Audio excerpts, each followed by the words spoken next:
The story begins in a mysterious village where two sisters, Amavasya and Purnima, live two different lives due to their own actions. Amavasya is like a dark night, full of mysteries, frightening, and tragic. Purnima, like a moonlit night, is bright, joyful, and revered. But they both share a common past. A past that remained hidden for years. One village, two sisters, one past.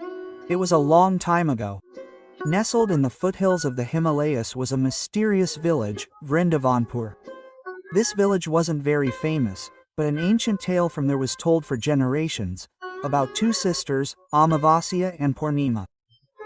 Once upon a time, in Vrindavanpur, twin sisters were born, Amma and Purni. Amma was the elder, Purni the younger. Her mother's name was Dharni, and her father's name was Vasu. Vasu was the village scholar, and Dharni an ascetic woman. It is said that the two girls were born by a miraculous coincidence. Amma was born on the night of the full moon, and as soon as the lunar eclipse started, darkness started spreading and Purnima was born in the atmosphere like Amavasya. This incident was so strange that the village priest, Risharaj, said, "These two sisters are no ordinary ones. Their destinies hold two paths of the world, light and darkness." From childhood, there was a marked difference between the two sisters. Purnima, meaning full moon, was calm, kind, and interested in worship. She served people, sought blessings from the elderly, and always thought of something positive. Amma, meaning new moon, was a bit stubborn. She preferred to be alone and silently gazed at the forests in the dark of night. She wasn't afraid of darkness, but rather felt attracted to it. One day, while playing near the village well, Purni found a silver plaque on which was written, "Whoever has moonlight at their feet will become the queen of truth. But whoever becomes the queen of darkness will be followed by destruction." Single quote. Purni was terrified by the sight. But Amma snatched the plaque and declared, "This is mine. Darkness is as powerful as light." Single quote. Dharani saw all this and the next day consulted Risharaj. Risharaj said, "This is a sign. These girls will take different paths in the future. One will be revered, the other will be feared." Quote. Their karma will separate them. Time passed, and Purni grew up and became famous throughout the village for her fasting, meditation, and religious devotion. People began calling her Purnima Devi. Amma, too, would meditate in the dark. She would sit quietly near the cremation ground and chant strange mantras alone. There was mystery and depth in her eyes. Gradually, people began calling her Amavasya, the daughter of darkness. One day, a terrible epidemic swept through the village. People began dying. The village temple was closed. Then Purni gathered the villagers and organized a fast on the full moon night and an offering to the moon. That night, a miracle occurred. It rained, the disease subsided, and the entire village came back to life. People said that Purnima Devi would protect them. But when Amavasya night arrived, Amma went alone into the forest. Someone saw her sacrificing a black goat. People were terrified. The next morning, a wealthy landowner was found dead, with black smoke coming from his mouth. The villagers linked this to Amma's worship of darkness and declared her a witch. Dharani hid Amma. But then Amma said, "Mother, why are you protecting me? I am doing what is written in my destiny." Dharani wept and said, "Both my pregnancies were conceived on the same day. But I kept you apart. One day, you two will meet again. But your meeting will either bring destruction or creation." One day, Amma and Purni came face to face. It was the full moon of Kartik.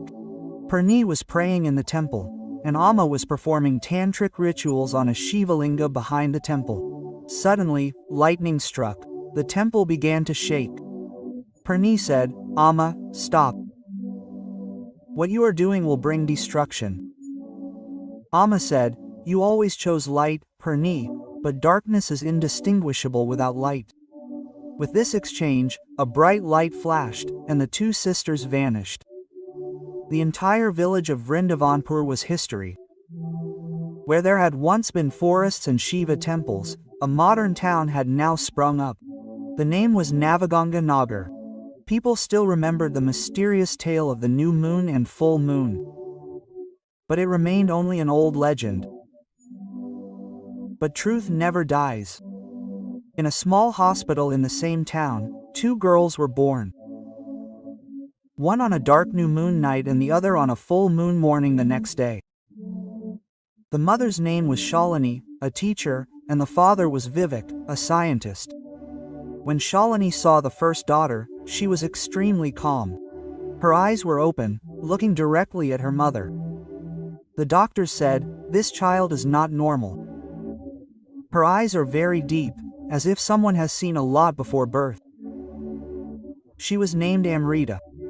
The second girl was born in the morning, just as the full moon set. She was born crying, but her smile was divine. She was named Pranita. No one knew that Amrita and Pranita were the reincarnations of Amma and Purni. From childhood, Amrita had no fear of the dark. She would stay alone in her room, silently staring at the moon, and draw the same picture over and over again. Two women sitting in front of a Shivalinga, one in white, the other in black. Pranita often has dreams in which she worships in a temple, and a woman watches her from behind with burning eyes. One day, seeing Pranita standing in the temple, the priest asked, "Daughter, what do you see here?" Pranita replied, "There were two souls here. One of light, one of darkness. But this one was incomplete. Now it has returned." As the sisters grew up, their natures and interests diverged. Amrita loved mystery, the occult, silence, and darkness.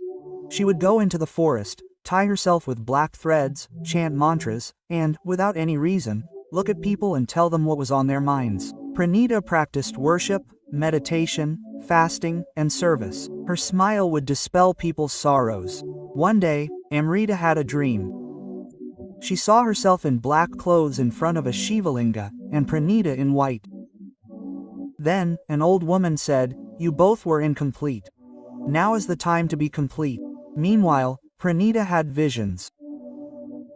A bright flash echoed through the voice, "Purnima and Amavasya will face each other again. And this time, your actions will decide." One day, an old monk, Rishi Atri, arrived in Navaganga Nagar. Seeing Shalini, he said, "Your daughters are not ordinary. They are the two souls whose story you have not heard." Rishi Atri told him the entire story of Amavasya and Purnima, their past, the temple incident, and their disappearance. Shalini was astonished. Amrita and Pranita were stunned.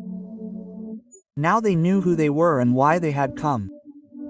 The Rishi said, "On the night of the full moon, both must go to the temple. That will be the final decision. Whoever emerges from the darkness will be revered forever."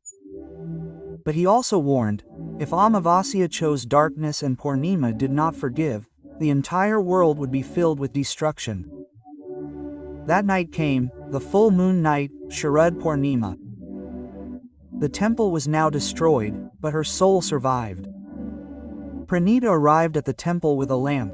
Mantras began to resonate. Meanwhile, Amrita, dressed in black, stood behind the Shivalinga.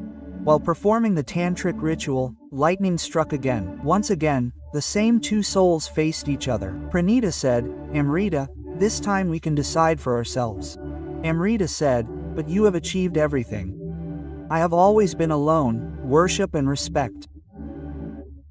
Pranita looked into her eyes and said, "So let's go together this time. Neither the goddess of light nor the queen of darkness, just two sisters who have become complete." Tears welled up in Amrita's eyes.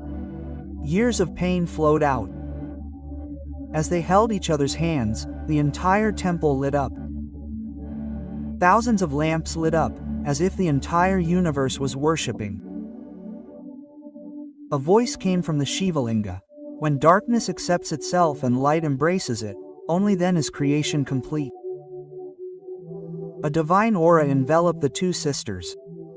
They sat in meditation, and at that very moment, two celestial events occurred simultaneously. A total lunar eclipse and a solar eclipse are two festivals celebrated in Navaganga Nagar even today. One is the Purnima Vrat, where people engage in service, fasting, and meditation, like Pranita Devi. Two are the Amavasya Sadhanas, where people engage in introspection, silence, and penance, like Amrita Devi. It is said that if one observes both fasts simultaneously, one's soul becomes complete. Darkness and light complement each other. Perfection is not just